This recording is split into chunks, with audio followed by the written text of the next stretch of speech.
Grimm's Fairy Tales, Chapter 53.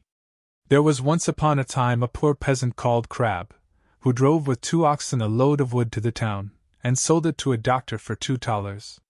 When the money was being counted out to him, it so happened that the doctor was sitting at table, and when the peasant saw how well he ate and drank, his heart desired what he saw, and would willingly have been a doctor too.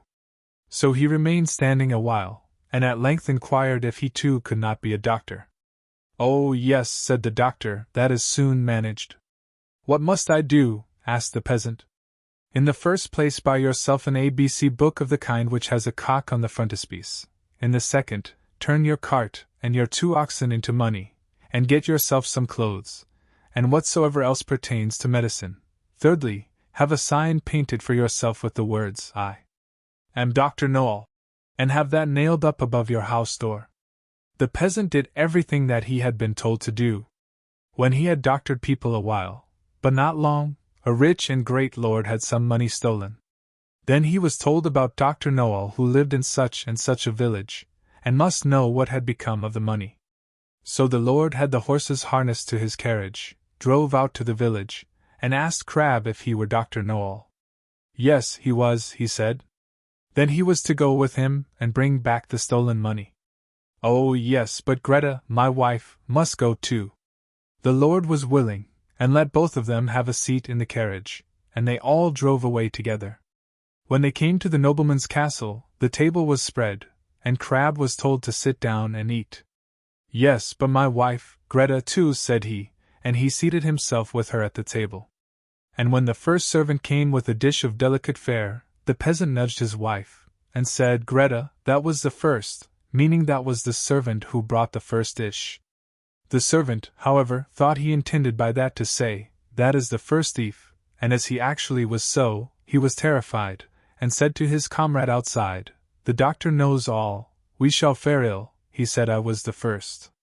The second did not want to go in at all, but was forced. So when he went in with his dish, the peasant nudged his wife, and said, "Greta, that is the second." This servant was equally alarmed, and he got out as fast as he could. The third fared no better, for the peasant again said, "Greta, that is the third." The fourth had to carry in a dish that was covered, and the lord told the doctor that he was to show his skill, and guess what was beneath the cover. Actually, there were crabs. The doctor looked at the dish, had no idea what to say, and cried, "Ah, poor crab." When the lord heard that, he cried, "There! He knows it.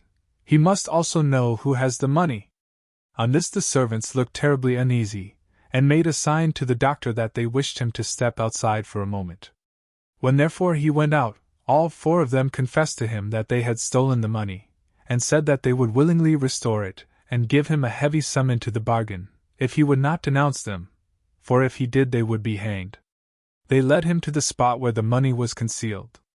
With this the doctor was satisfied, and returned to the hall, sat down to the table, and said, "My lord, now will I search in my book where the gold is hidden." The 5th servant, however, crept into the stove to hear if the doctor knew still more. But the doctor sat still and opened his ABC book, turned the pages backwards and forwards, and looked for the cock. As he could not find it immediately, he said, "I know you are there, so you had better come out." Then the fellow in the stove thought that the doctor meant him, and full of terror, sprang out, crying, "That man knows everything." Then Dr. Noel showed the lord where the money was, but did not say who had stolen it, and received from both sides much money in reward, and became a renowned man.